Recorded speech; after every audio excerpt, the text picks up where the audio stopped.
being very logical, but emotion definitely plays a role and seeps into everything that we do. Well, I think the point is, depending on how bad you want something, that's when you have to be the most careful Yeah.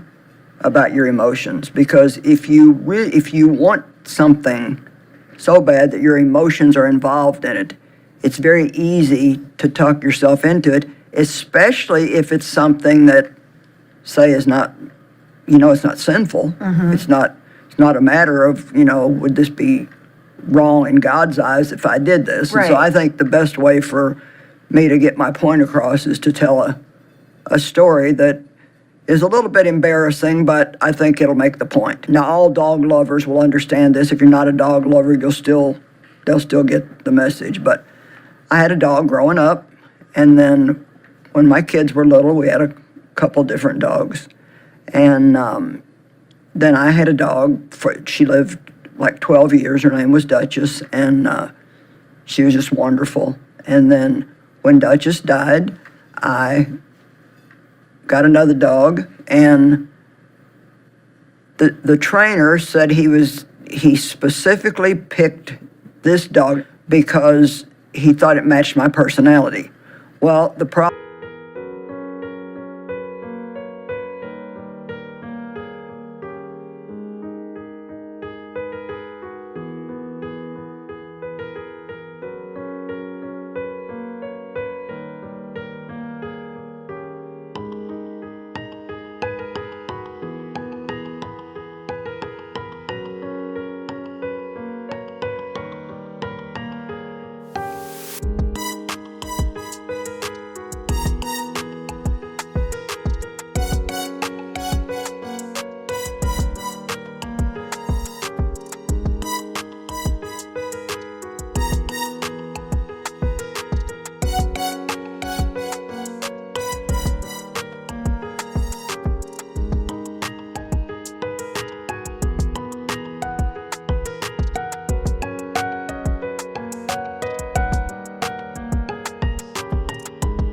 was she was a nightmare. I mean, I hope I'm not as stubborn as that dog was. Exactly. Finally, a professional trainer said this dog cannot be trained. Wow. So I had to give her away. Well, I don't want a dog that matches my personality. Yeah, I want a laid back, quiet I want dog. one that's going to lay on my lap and not require too much, just love me and lay on my lap. And so I waited a while, and then I got another dog, and it was just turned out to be too much for me. And I had that one, I think, close to a year, and then I ended up giving her to somebody here at the office that was a real blessing too. And so then I wait another bunch of months, maybe even a year or two, and I still want a dog, so I get another dog. And after a while, it was like there was too much for me. It was just putting pressure on me. And so I said, I will never do this again. But 2-3 years go by, and then I start in again. I want a dog. So I had the idea that if I could get a trainer to keep this dog for several months and potty train it and train it, to be obedient, right, then I could handle it. So I found somebody that said they would do it, and she kept the dog for 4 months, and not too long ago we had a picture of her on social media. Yeah. And him, he was a boy. I kept calling her because I've had girl dogs a lot. And it just started putting pressure on me, and you couldn't have asked for a better dog. I mean, this dog was so good. Just only had one accident in the house the whole time we had him. He played by himself good. He was just good. But it started pressuring me because when I would get ready to come to the office to do TV or something, I'm thinking about what I'm going to teach, and in the meantime, I'm trying to gather up all the stuff I need to take the dog to the dog sitter, and you got to get the food and this and that and something else. And I was getting up real early in the morning to let him go to the bathroom, and then taking him out several times a day, and then, I go to bed pretty early. I like my quiet time in the evenings, and he wasn't necessarily wanting to go to bed that early, so that became an issue. And long story short, I ended up making the decision that it was just too much for me to have a dog, just simply because of my lifestyle, because I travel a lot. I'm here, I'm there, I come, I go, I come up here, I go somewhere else. And so when it was all over and I'm, praying about it, I mean, I got a really good lesson about how emotions can really make you override wisdom. Because I actually found in my journal from earlier this year, I had written, what are the pros and cons of me having a dog? And I had a list of like 14 reasons why I should not have a dog. And only maybe one or two things that would have been for it. And mostly it was just like, I wanted it. That was it. Yeah. I just wanted it. And I wrote everything that I was having a problem with, I wrote it down, but I forgot all about that because I wanted it. And I hope somebody's listening to me today, because just because you want it, see, it's not a sin to have a dog. God, he don't care if I have a dog or if I don't have a dog, but it just wasn't wisdom for me to do it. So I think the lesson that I wanted to bring across today is that you have to really be careful when you want something in a really strong way. And I had a little check in my heart the whole time, and I know better. I mean, I know better than to do that. I'm not a real emotional person, as you know. I don't fly off the handle and do stuff just out of emotion very often. But because I had enjoyed that dog that I had for so long, so much, my daughter told me, she said, you don't want a dog, you want Duchess back. You're not going to get him. Anyway, you can apply this to any situation in your life. But the point is our emotions can really get us in trouble. It gets people in trouble financially. It sometimes. Yeah, that's a great point. I want to spend this money because I want this, even though I don't have it. Yeah, and even when you go out shopping, I mean, the salespeople, and bless their hearts, we need salespeople. They're wonderful, but they're trying to make a living, and so they're you look great in that. Oh, you need that looks so good on you, and it's on sale, and this is the last day it's going to be on sale, so you need to get it now, and that's when you especially need to be careful, when you got to do it right now. Yeah. If you got to do it right now. That's true. I remember a situation where I was wanting to watch, and I saw a watch. I love the watch. Anything under a glass case with lights on it. It's just perfectly laid out. It does not look that way when you get it home. I mean, it was still pretty, but the way they look under the glass case is so much different. Well, this salesperson is pressuring me, if you 20% off, but you got to get it now. The store's going to close and blah, blah, blah, blah. But that time I did use wisdom, and I said, well, if I want it, I'll come back, but I'm going to take a little walk here and think about it. And while I was walking, I saw a suit in the window that I liked. And I went in and I tried that on, and Dave said, oh, man, that looks good. And it did really look good on me. And so then I was going to buy that, and then I thought, nope, I'm going to think about it for a minute. And so I took another little walk, and the interesting thing was I decided I wanted the watch, I wanted the suit, but I only had money for one or the other, and I ended up deciding not to get either one because I wanted to keep my money more than I wanted either one, because I didn't want to be broke. Right. And that would, if I would bought either one, it would have put me in a place where I wouldn't have had any, it's just like spending money, like if I want to buy a little of this or a little of that or a little something else. And so I did the right thing then, but this time I did the wrong thing. And I know, like, you have a dog, it doesn't seem to be any problem, but is it a challenge ever?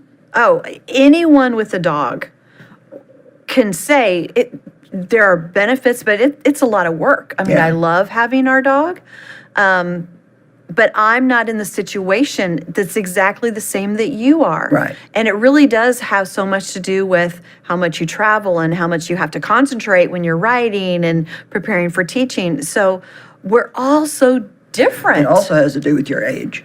Oh, I'm sure And that's true I've gotten too. just a little bit older.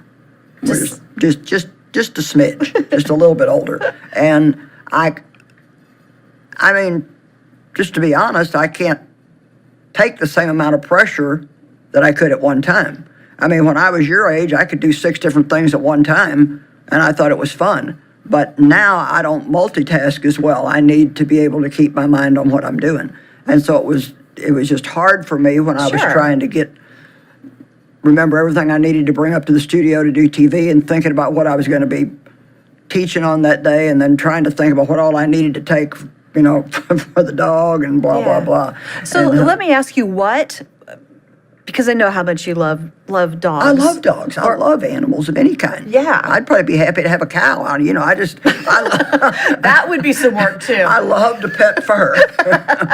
I'll get you a nice pillow or Yeah. something.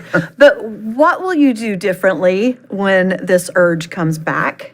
Well, I cannot. I mean, I can't. And I mean, I've told my husband, if I ever do this again, tell me no. I've told my daughter, who helps me a lot, Yeah. if I ever do this again, tell me no. Now, the only way that I would ever do it again would be if I was home all the time. Sure. I Yeah. wasn't If traveling. your situation changed. If my situation changed. But, I'll be teaching and Yeah. preaching as long as I've got breath. Right. And so I'm always going to be going places and doing things. And I just think that, sometimes I think the bottom line is, and then, the only reason why I'm sharing this is because I really want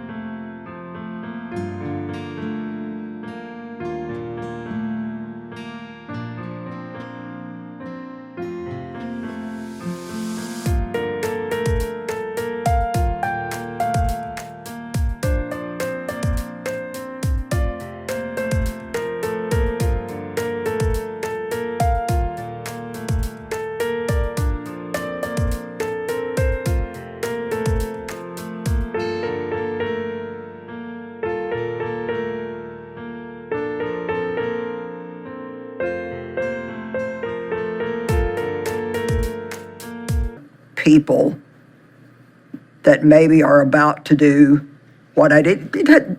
It's not about a dog. Yeah, whatever it is. I mean, some of you can get a dog and it's going to be great and it's worth you to do that. But I mean, some women marry somebody because they're afraid they're never going to have anybody. They want to be and married. they want to be married and they feel emotional about it, but they have a check and they're not using wisdom. Mm-hmm. Same thing with finances. People buy things that they really should wait on. They should wait and save the money. It's not Yeah. something that they need to buy right then. Or things we say. Yeah. How often have I thought, boy, when Dave comes home, I'm going to tell him this and this and this and that and that and that and something else. And God has taught me over the years that when you need to talk to somebody about a problem, there's a timing. You need to pray first, and there's a time to talk to somebody and a time not to. You don't talk to them about a problem when they're tired. You don't talk to them about a problem the minute they come in the door from work. Yeah. You pray and you pick the right time.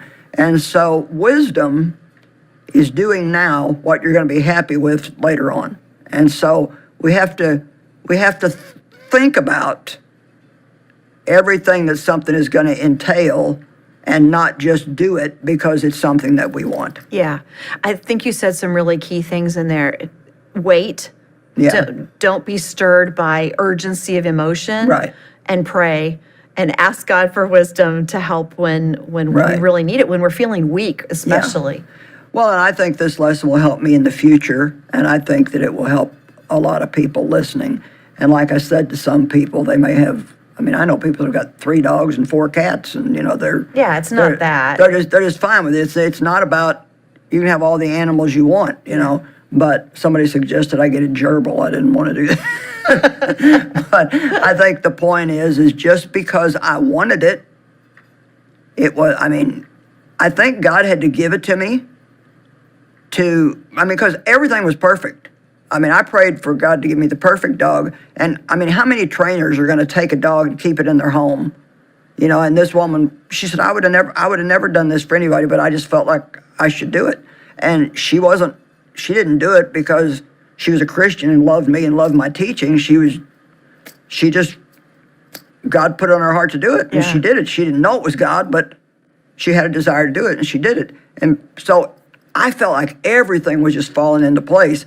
But still, even right down to when I took the dog, I'd have these little and I wonder if I'm doing the right thing. Yeah. I wonder if I'm doing the right thing.